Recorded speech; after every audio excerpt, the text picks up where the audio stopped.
देखिए दोस्तों, आज की इस वीडियो में हम कई सारी बातें करेंगे। बहुत लोगों का डाउट होता है कि सर आंसर राइटिंग कैसे करनी है, एक बार ये बता दीजिए। कितने पेजेस लिखने हैं, या India's foreign policy in a globalising world का क्या इंपॉर्टेंट क्वेश्चन है। तो जितनी भी बातें हैं आज की इस वीडियो में सारी कवर करने का प्रयास किया जाएगा, बस आप वीडियो को पूरा देखें। देखिए दोस्तों, अगर हम बात करें तो 2022 का ये सबसे ज़्यादा रिसेंट क्वेश्चन पेपर है आपके लिए इस समय।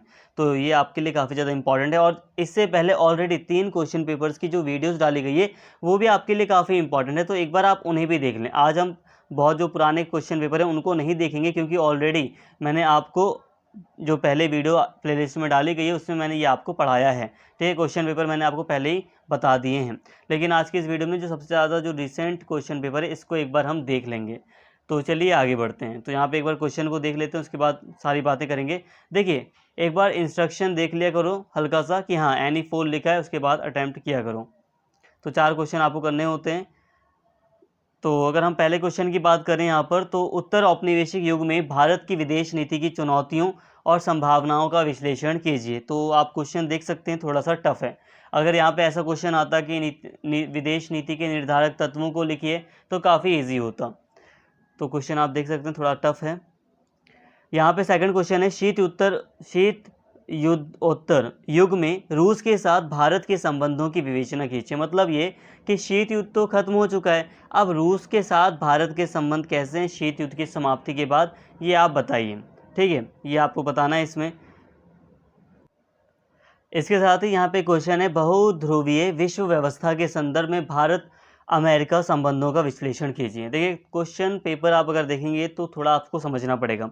यहाँ पे देखिए, ये जैसे अगर हम बात करें सेकंड क्वेश्चन की, तो सेकंड क्वेश्चन में मैंने जो आपको रूस और भारत के जब संबंध पढ़ाए थे मैंने आपको, तो उसे 2 पार्ट्स में करके मैंने आपको पढ़ाया था। एक पार्ट में, मतलब मैं वैसे बता रहा हूँ, वीडियोज़ में तो हो सकता है कि पहले पार्ट में मैंने ज़्यादातर बातें बता दी हूँ, या दूसरे पार्ट में ही मैंने ज़्यादातर बातें बता दी हूँ। लेकिन ऐसा मैं बस ये बता रहा हूँ कि वीडियोज़ में मैंने आपको जब पढ़ाया है तो 2 फेसेस में पढ़ाया है। जैसे कि एक फेस ऐसा था दोनों के रिलेशन का, रूस यानी कि यूएसएसआर उस समय, और इंडिया। तो दोनों के रिलेशन एक थे शीत युद्ध के दौरान, और एक रिलेशन है शीत युद्ध की समाप्ति के बाद।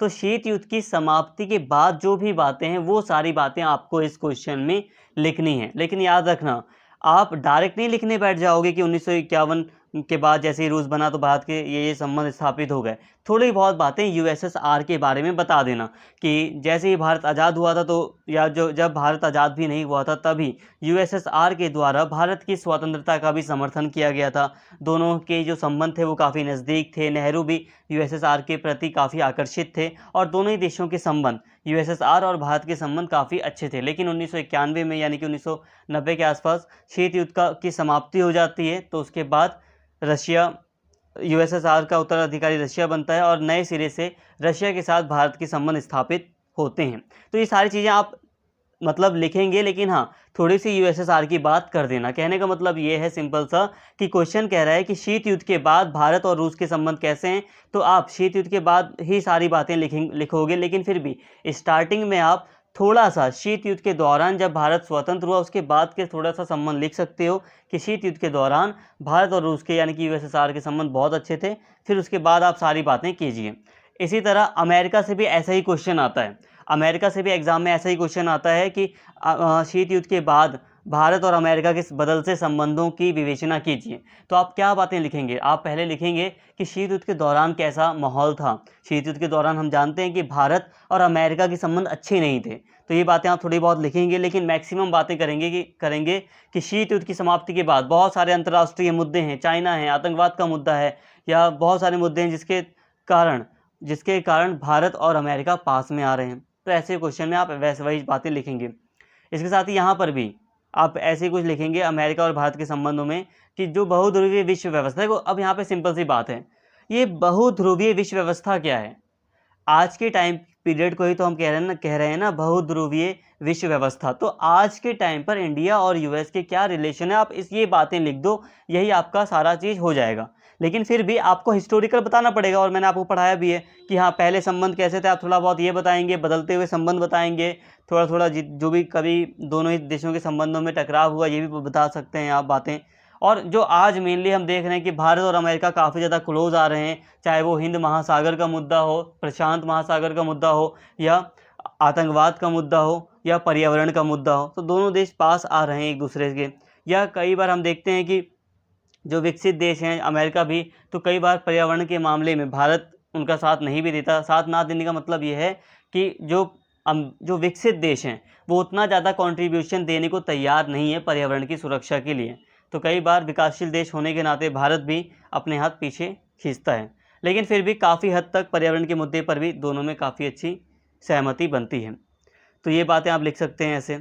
कहने का मतलब यह है कि अगर आपने अमेरिका और भारत की वीडियो देख रखी है, मेरी वाली जो मैंने आपको पढ़ाया है, अगर आपने वो सारी चीज़ अच्छे से पढ़ रखी है, याद कर रखी हैं, तो आप ऐसे क्वेश्चन को लिख के आएंगे ही आएंगे।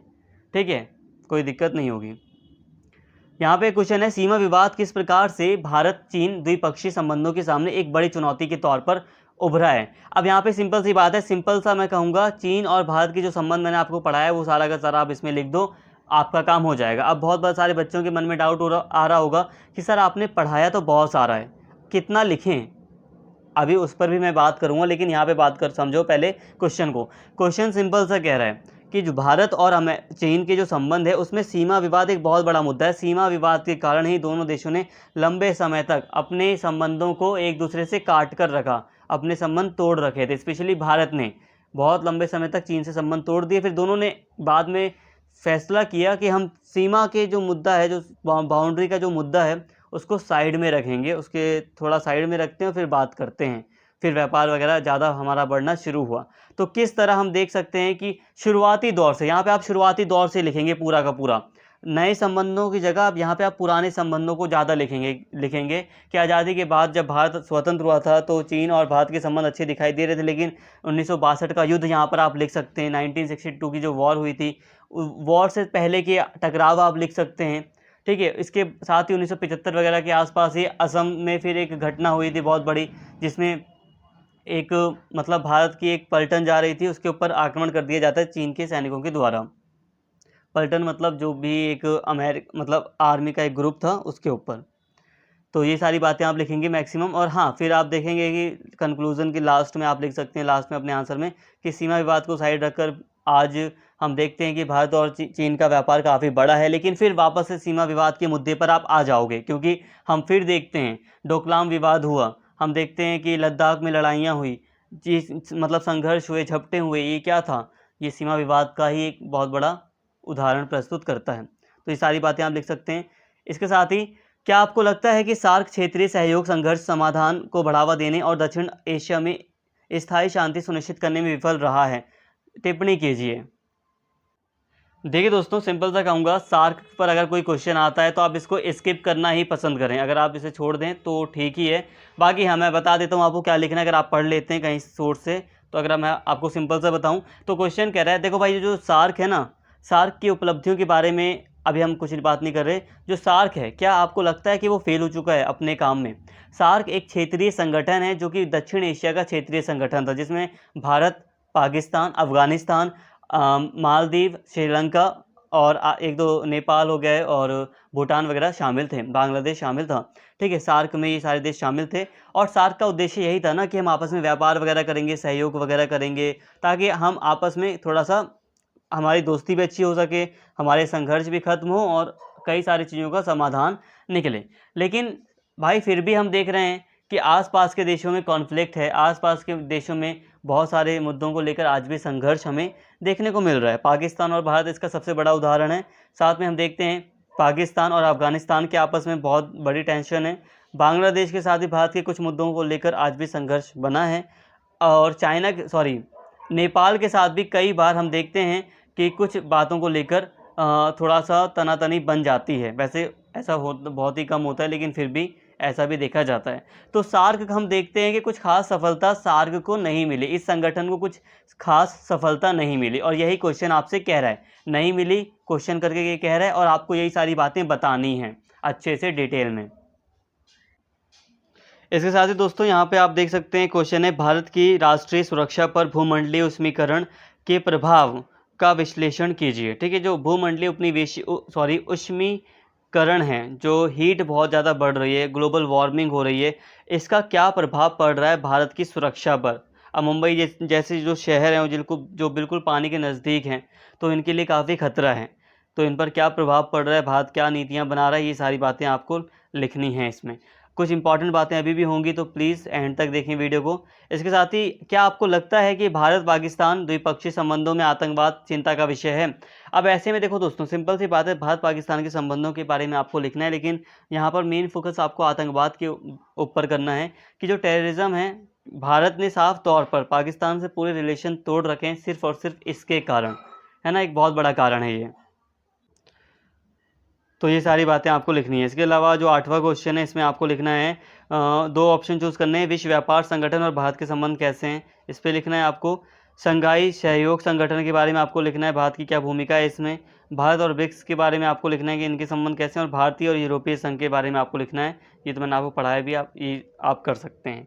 अब यहाँ पे बात को समझिए, ये वाला जो क्वेश्चन पेपर था बहुत मेरे हिसाब से लग रहा था मुझे थोड़ा टफ है ये, क्योंकि जिस हिसाब से नॉर्मली हम देखते हैं कि हमने रूस को पढ़ लिया और अमेरिका को पढ़ लिया, या जो दूसरे देशों के साथ जो संबंध है उनको पढ़ने के बाद अगर हम देखें तो कुछ क्वेश्चन ऐसा लग रहा था कि टफ आए हैं। जैसे कि आप देख सकते हैं, ये पहला क्वेश्चन थोड़ा सा टफ था, दूसरा क्वेश्चन ठीक था, तीसरा क्वेश्चन ठीक था, चौथा क्वेश्चन ठीक था, ठीक है। और इसके बाद अगर हम देखें तो सारे ही क्वेश्चन आपको टफ ही लगेंगे। तो यहाँ पे आप बात को समझिए, देखो ये इंडियाज़ फॉरेन पॉलिसी का, मतलब ये फॉरेन पॉलिसी का सब्जेक्ट है, और फॉरेन पॉलिसी में कई सारे क्वेश्चन जो नए समय पर जो बातें चल रही होती हैं उससे आ जाते हैं। कई सारे नहीं, लेकिन फिर भी आपको 2 या 3 क्वेश्चन पक्के ऐसे देखने को मिलेंगे जो ज़्यादा आपको अजीब लगें। अजीब मतलब जिसे आप बिल्कुल भी ना करना चाहें। तो इसीलिए कहूँगा, पहली चीज़ यहाँ पर इंस्ट्रक्शन ये है कि जितनी वीडियोज़ आपको पढ़ाई गई है, मेरी तरफ से जितना भी आपको पढ़ाया गया है, आप उसको पूरा करके चलिए। एक्चुअली मैंने अभी आपको, हो सकता है एक आध यूनिट आपकी ऐसी हो जो मैंने अभी आपको नहीं कराया है, हो सकता है 2 वीडियोज़ लगभग और बन सकती थी आपकी सिलेबस को लेकर, लेकिन उसको मैंने नहीं कराया है। तो यही कहूँगा, जितना मैंने कराया आप उतना करके जाइए। आई नो कि मैंने 100% नहीं कराया, लेकिन हाँ 90% मैंने सिलेबस कंप्लीट कराया है। तो आप अगर इसको भी कर लेंगे तो भी आपका चल जाएगा काम, तो आप इसको करिए। तो यहाँ पे बात को समझो, 10% मैंने ऑलरेडी छोड़ दिया है, तो आप और मत छोड़ो, जितना कराया गया आप उसको करके जाइए। और कोशिश यही है और उम्मीद भी यही है मेरी कि जो पेपर है, जहाँ तक मुझे लगता है वो इतना हार्ड नहीं आएगा, आसान आएगा, ठीक है, ईजी आएगा, हार्ड नहीं आएगा। तो पहली चीज़ समझ में आ गई, जो प्लेलिस्ट है आप उसे पूरा करके जाइए। और एक चीज़ और अब ऐड कर लो, पहले इंस्ट्रक्शन आपको समझ में आ गया, दूसरा इंस्ट्रक्शन ये है कि थोड़ा सा याद कर लेना, ठीक है, थोड़ा सा याद करने पर जोर दो। संबंध वगैरह थोड़ा सा याद कर लोगे ना तो ज़्यादा अच्छा रहेगा। अगर लिख सकते हो तो बहुत अच्छी बात है, नहीं भी लिख सकते तो कुछ बातों को थोड़ा सा माइंड में याद करने की कोशिश करें। देखो, समझना आसान होता है, लेकिन अगर मैं कह दूँ 6 पेज का आपको आंसर लिखना है तो नहीं लिख पाओगे। समझ कर आप बना कर लिखोगे, लेकिन थोड़ा सा उसमें टाइम लगता है भाई, ठीक है। 3 घंटे का पेपर है, उसमें टाइम लग जाता है बना कर बार बार सोच के लिखने में। तो थोड़ा सा ज़्यादा याद कर लोगे, रट लोगे थोड़ा सा, तो मे भी ज़्यादा इफेक्टिव रहेगा, ठीक है। एक आध क्वेश्चन 2 क्वेश्चन भी कर लोगे ना, अच्छे से माइंड में बैठा लोगे तो उससे टाइम बच जाता है। 1-2 क्वेश्चन अगर आप जल्दी कर लोगे तो 2 क्वेश्चन में आप सोच कर भी आराम से भी काम कर सकते हो। तो 2 इंस्ट्रक्शन आपके लिए हो गए। तीसरा बहुत बड़ा इंस्ट्रक्शन है कि बहुत सारे बच्चों के कमेंट आए थे, पहले आए थे, अब तो नहीं आ रहे, बहुत पहले आए थे कि सर वीडियोज़ बहुत लॉन्ग है, अब क्या करें, इसका कैसे कितना लिखें, समझ नहीं आ रहा, कंटेंट तो काफ़ी मिल गया है हमें।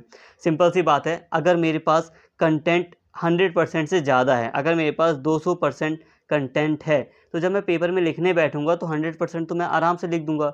अगर मैं 100% भूल भी जाता हूँ तो 100% तो मैं आराम से लिख दूंगा ना। कहने का मतलब ये है कि अगर आपको कंटेंट ज़्यादा दिया गया है तो ये बहुत अच्छी बात है। अच्छी बात यह है कि आपको मतलब ज्ञान दिया गया है कि अगर आप कुछ बातें भूल भी जाएं तब भी आप बहुत कुछ लिख सकते हैं। 6 पेज आप आराम से लिखते जाएंगे, आपको कम पड़ेगा ही नहीं कुछ भी माइंड में। तो आप यहाँ पे ध्यान दो कि जो तीसरा इंस्ट्रक्शन है इसमें आपको लॉन्ग वीडियोस मिली हैं तो कोई दिक्कत नहीं है। यहाँ पर आपको काम करना ये है कि जो मुख्य बातें हैं आप उस पर ज़्यादा ध्यान दें। और कुछ बातें ऐसी हैं कि जैसे मैंने आपको सिंपल सी बात बताई कि मान लो कि गोवा पर अमेरिका ने पुर्तगाल का समर्थन किया था कि पुर्तगाल के अंडर में ही रहना चाहिए गोवा। तो इसके बारे में मैंने आपको काफ़ी डिटेल में बताया होगा, लेकिन आपको ज़्यादा डिटेल में ना जाने से बेटर है, अगर मैंने आपको 5 लाइन में कोई बात बताई है तो आप उसको 3 लाइन में लिख दो। ऐसा लिखो कि ऐसा भी ना हो कि हम कुछ छोड़ें, लेकिन और ऐसा भी हो जाए कि हम कम शब्दों में ज़्यादा बातें बता सकें, तो ऐसे लिखने का प्रयास करें। मैंने आपको जब पढ़ाया है तो कोई टॉपिक है उसको मैंने लंबा खींच दिया है, लंबा मैंने जो खींचा है आपको सारी बातें समझाने के लिए, लेकिन अगर आप चाहें तो आप उसको कम शब्दों में भी लिख सकते हैं। और ये सिंपल सी बात है, अगर मैं 20 लाइन पढ़ के जाऊँगा ना दोस्तों, ये सिंपल सी बात है, ये आपका हो जाएगा। आप बस ना लॉन्ग हो या शॉर्ट हो मैटर नहीं करता, आप पढ़कर जाइए। लॉन्ग वीडियो आप पढ़कर जाइए, आप एग्जाम में जब लिखने बैठेंगे ना तो अपने आप ही उसको शॉर्ट भी कर लेंगे, ऐसे कोई दिक्कत नहीं होगी। शॉर्ट ऐसे देखो सिंपल सी बात है, अगर मैं 20 लाइन पढ़कर जाऊँगा और मुझे 20 लाइन मैं अगर याद करके गया हूँ और अगर मुझे किसी के सामने उस 20 लाइन को मतलब समझाना है, तो मैं 20 लाइन की जगह 20% की जगह वहाँ पर मैं 5 ही बात मतलब 5 ही लाइन में सारी बातें कह डालूँगा। सिंपल सी बात है, मैं मुद्दे की बात करूँगा मेनली। तो लॉन्ग क्या है? लॉन्ग का मतलब यही है कि आप जब याद कर लेंगे, लॉन्ग पढ़ लेंगे और जब आप लिखने बैठेंगे तो मेन बातें ही आपको याद आएँगी, और जब आप लिखने बैठें तो अपना थोड़ा याद भी रखें और मेन बातें आप जल्द से जल्द समझाने का प्रयास करें, तो कोई दिक्कत नहीं है। और जो बहुत सारी चीज़ें तो ऐसी हैं ना, हो सकता है बच्चों की समझ में ही ना आए, तो आप उसको हटा दो। लॉन्ग वीडियो में से आप उस चीज़ को स्किप कर दो जो आपको थोड़ा अजीब लग रहा है, नहीं समझ में आ रहा। इससे आपके नोट्स खुद ही शॉर्ट हो जाएँगे, तो कोई दिक्कत नहीं है। और सबसे बड़ी बात, लॉन्ग वीडियो इसलिए बनाई गई है क्योंकि आप अब कॉलेज के स्टूडेंट थे और मैं चाहता था कि आपको इंडियाज़ फॉरेन पॉलिसी की सारी बातें बताई जाएँ, एक भी चीज़ ना छूटे। इसीलिए सारी चीज़ों को नोट्स में ऐड किया गया। जो फोर्थ सजेशन है आप लोगों के लिए वो ये है कि प्लीज़ दोस्तों, इंडियाज़ फॉरेन पॉलिसी का ये जो क्वेश्चन पेपर है, सॉरी, अभी आपका जो एग्ज़ाम होगा उसका जो क्वेश्चन पेपर आपको मिलेगा, कोई भी बच्चा मुझे ईमेल कर दे। ईमेल ऑलरेडी मैंने डिस्क्रिप्शन में दी हुई है, ठीक है? ईमेल मैंने आपको डिस्क्रिप्शन में दी है, आप उस ईमेल्स पर जाकर कोई भी बच्चा मतलब मुझे इंडियाज़ फॉरेन पॉलिसी का क्वेश्चन पेपर सेंड कर देना पेपर के बाद। तो ये मत सोचना कि उसने सेंड कर दिया होगा किसी बच्चे ने, आप बस सेंड कर देना। 4-5 बच्चे 10 बच्चे भी कर दें, कोई दिक्कत नहीं है मुझे, ठीक है? मुझे मिल जाना चाहिए, बस ये मैं चाहता हूँ। तो आप लोगों की बहुत कृपा होगी अगर आप लोग मुझे ये वाला क्वेश्चन प्रोवाइड कर दें, ठीक है? इससे ना जो नेक्स्ट ईयर के बच्चे आएंगे तो उनको भी ज़्यादा प्रॉफिट हो जाएगा, उनको भी मतलब क्वेश्चंस मिल जाएंगे। तो फोर्थ वाले सजेशन पर ज़्यादा गौर करना। अब बात करते हैं फिफ्थ सजेशन की। अब फिफ्थ सजेशन आपके लिए यही है कि रिलैक्स रहो, आराम से बस आपको वीडियोस देखना है और एक-एक करके यूनिट को कवर करो। आप ये मत सोचो कि यूनिट 1 से कोई क्वेश्चन नहीं आ रहा। आप जब एग्ज़ाम में जाओगे ना तो ऐसा भी हो सकता है कि यूनिट 1 से ही क्वेश्चन आ जाए। आप बस एक-एक स्टेप करके यूनिट एक-एक करके आप कंप्लीट कीजिए आराम से, थोड़ा-सा याद कीजिए, सब कुछ रिलैक्स होकर कीजिए, आपका हो जाएगा। ठीक है? आपका अच्छा मार्क्स आ जाएँगे, कोई दिक्कत नहीं है। और आप इतने समझदार हैं, लास्ट सेमेस्टर है आपका, तो आपको सारी बातें ऑलरेडी पता हैं, जितना भी मैंने कुछ बताया, वो सारी आपके लिए नॉर्मल बातें हैं। आई होप आपको सारी बातें समझ में आई होंगी। अगर वीडियो पसंद आई हो तो प्लीज़ चैनल को सब्सक्राइब कर लें, वीडियो को लाइक करें, शेयर करें और कमेंट करके अपना फीडबैक ज़रूर दें। Thank you.